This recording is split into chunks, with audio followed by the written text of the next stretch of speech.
Bueno, seguimos con el programa y ahora nos va a hablar Roberto Daña de la Universidad Nacional de la Patagonia, San Juan Bosco, sobre el poder y la propiedad, los genios invisibles de la democracia capitalista.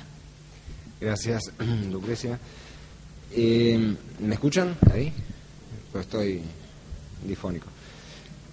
Se atribuye a Benjamin Leigh una observación que dejó en mí una inquietud perdurable desde que la leí por primera vez, perdida en una tesina de grado que me facilitara el doctor Agulla.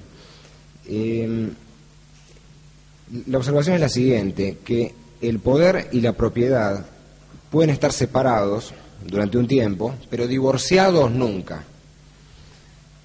Porque tan pronto como se sintiera el dolor de la separación, decía Leigh, la propiedad compraría el poder o el poder tomaría la propiedad. Cualquiera de los dos casos, advertía el autor, significa el final del gobierno libre.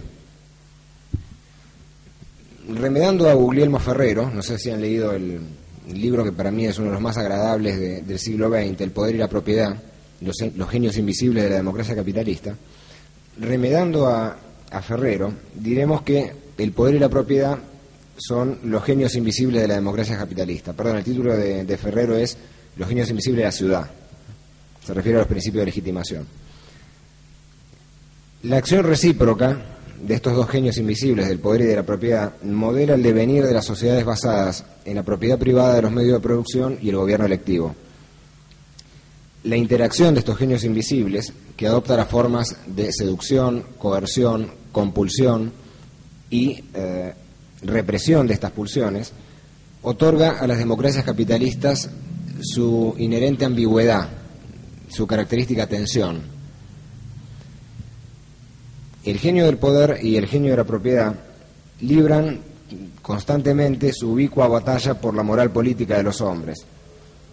Ojo que los más de los hombres transcurren ajenos a la disputa, registrando pulsiones ideológicas que no alumbra al intelecto o que el intelecto solo secunda. Bien sabemos de Schopenhauer que la voluntad precede a la representación.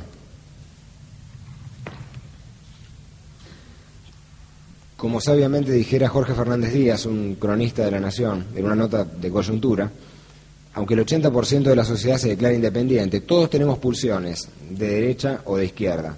Estas pulsiones son culturales y sociológicas, anteriores a toda adscripción política o partidaria. Pero bueno, digamos que el mapa de la política se divide en derechas e izquierdas. La derecha y izquierda no son campos separados y estancos. Sus improbables formas puras son polos de un espectro que reconoce múltiples matices y conciliaciones parciales, dando lugar, obviamente, a una caterva de híbridos. Bueno, la pura izquierda es el territorio dominado por el genio del poder. A la derecha ejerce su señorío el genio de la propiedad. La conciliación de ambos principios es el dato constitutivo de las democracias capitalistas. Es una conciliación, y esa conciliación, por supuesto, da lugar a una ambigüedad del sistema que es repudiada por ambos lados.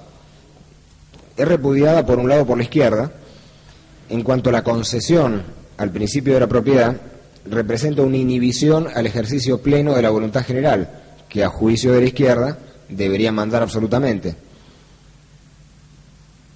Por la derecha, la ambigüedad democrática es rechazada en cuanto implica aceptar la legitimidad de la expoliación del trabajo, aunque sea como posibilidad, del trabajo cristalizado en la propiedad, y eso da lugar a la consecuente división de la sociedad en dos clases de contornos definidos: pagadores netos de impuestos y consumidores netos de impuestos. Algo de esto habló ayer el doctor de León Barberos, ¿no? Es decir, en la conciliación de ambos principios está dada la posibilidad lógica de la división de la sociedad en, para decirlo en términos crudos, una división entre productores y parásitos, ciudadanos de primera y de segunda, decía el doctor Barbero ayer. Pero bueno, las solvencias o falencias de la posición doctrinaria de la derecha, más allá de todo lo fascinante que tienen las disquisiciones y los naturalistas, son meras sutilezas argumentales intrascendentes y se las coteja con la vía fáctica denunciada por Lig, ¿no? Esto de que, bueno, al fin y al cabo, si pasa demasiado tiempo divorciados, la propiedad compra el poder, ¿no? Como constatara, por ejemplo, por citar un autor, Carlos Escudé, que dentro de todo, bueno, no es tan ajeno al paradigma liberal, la historia argentina de las últimas 3 décadas registra una constante que se resume en el traspaso de la riqueza colectiva a una minoría de privilegiados apuntalada por la venalidad, apuntalada por la corrupción. En la Argentina democrática del último cuarto de centuria, la amalgama del poder y la propiedad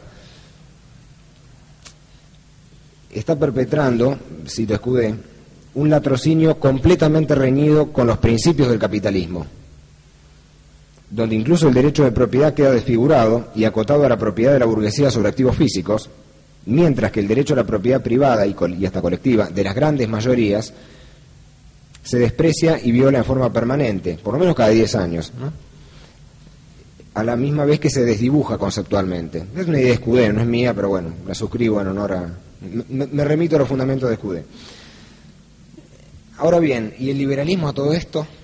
Bueno, el liberalismo, a mi juicio, está situado en el centro del espectro político. Es la ideología de base de la democracia capitalista honrada. La misión política de los liberales consiste, a mi juicio, en forzar que el poder y la propiedad se mantengan separados, evitar la viciosa transacción de estos genios invisibles. Es cierto, en este sentido, que se trata de una ideología meramente negativa. Su única función es tender a la separación de lo que tiende a unirse. Lamentada ambigüedad de la democracia capitalista presenta en la literatura austríaca 2 tratamientos característicos. Uno de ellos es tolerante y el otro es intolerante de la contradicción interna que representa. Esto lo podemos identificar con las obras del liberal Mises y del anarcocapitalista Rothbard, respectivamente, la posición tolerante y la intolerante de la contradicción interna.